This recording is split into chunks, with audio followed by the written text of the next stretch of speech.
आज हम lesson number 3 में बात करेंगे। कल मैंने बताया था आपके लिए पदार्थ का वर्गीकरण। ठीक है, आज हम बात करते हैं कि जो पदार्थ की अवस्थाएं हैं, पदार्थ की 5 अवस्थाएं थी, लेकिन वो 3 अवस्थाओं के बारे में बात करते हैं, ठोस, द्रव और गैस। तो कक्षा 11 के लेवल से अवेलेबल है। ठीक है, ठोस को अंग्रेजी में सॉलिड कहते हैं। देखो बेटा, ठोस क्या है? यानी वे पदार्थ जिनका आकार तथा आयतन, यानी उनका जो साइज और एलिमेंट यानी जो आयतन है, दोनों ही कैसे रहते हैं? कैसे होंगे? निश्चित होते हैं। क्या होते हैं? निश्चित होते हैं। वो क्या कहलाते हैं? ठोस कहलाते हैं। जैसे पत्थर हो गया, आपका लकड़ी हो गई, लोहा हो गया, बहुत सारी चीजें हैं जो पदार्थ है।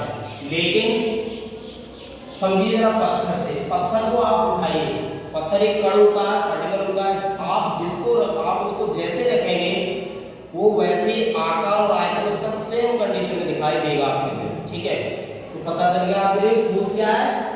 ठीक है सर, बात करते हैं किसी द्रव की, इसको अंग्रेजी में लिक्विड कहते हैं। ठीक है, वे पदार्थ जिनका आयतन तो कैसा होता है?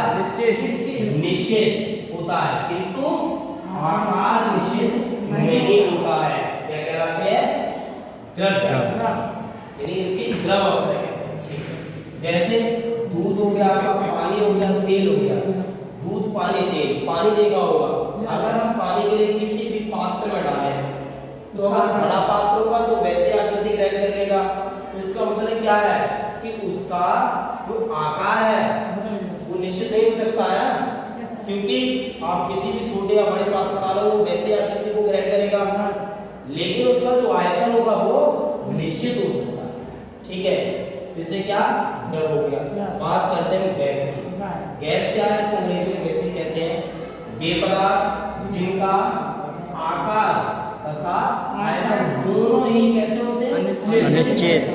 अगर दोनों ही अनिश्चित है, यानी वे पदार्थ, ठीक है, उनका आकार तथा आयतन दोनों ही कैसे रहते हैं? अनिश्चित रहते हैं। तो क्या कहलाते हैं? गैस अवस्था। ठीक है, जैसे ऑक्सीजन, मीथेन, एलपीजी, सीएनजी, गोबर गैस। आपने देखा होगा बहुत अच्छे से। जैसे ऑक्सीजन हो गया, ठीक है, मीथेन, एलपीजी तुम्हारे जो हमारे किचन हाउस में यूज होने वाली एलपीजी गैस होती है, इसका पूरा नाम लिक्विड पेट्रोलियम गैस होता है। आपकी सीएनजी से गाड़ियां चलती हैं। ठीक है, कंप्रेस्ड नेचुरल गैस हो गई, और ये गोबर गैस। ये सब क्या है? आपने देखा होगा कि एलपीजी को जब हम किसी सिलेंडर में अंदर भरते हैं तो वो एक द्रव अवस्था में रहती है, और जैसे ही उसको हम बाहर निकालते हैं तो वो गैस अवस्था में होती है। तो आकार और आयतन उसका कुछ भी यानी निश्चित नहीं होता है, दोनों चीजें अनिश्चित होती है। ठीक है, उसके अंदर। ठीक है, अब बात करते हैं विमान। देखिए, ठोस, द्रव, गैस 3 अवस्थाएं होती हैं और तीनों एक दूसरे में कन्वर्ट होती रहती है। ठीक है, तो हम विमान में पढ़ते हैं कि त्रिक बिंदु वैसा तापमान होता है, त्रिक बिंदु वैसा तापमान होता है जिस पर ठोस, द्रव तथा गैस तीनों अवस्थाएं एक साथ पाई जाती हैं। आपने देखा होगा त्रिक बिंदु ऐसा तापमान होता है जिसमें ठोस, द्रव, गैस तीनों अवस्थाएं कैसे होती हैं? एक ही साथ पाई जाती हैं। जैसे आपने बर्फ सुना है, इसको आइस कहते हैं। ठीक है, बर्फ कैसा होता है? ठोस। कैसा होता है? और बर्फ को हमने टेम्परेचर दिया हल्का सा, तो किसमें कन्वर्ट हो जाएगा? जल में। और यहीं पे क्वेश्चन बनता है उसके अंदर जी कि क्या सर बर्फ का पिघलना कौन सा परिवर्तन होगा? बताइए इसमें कौन सा होगा? ठीक है, नहीं पता।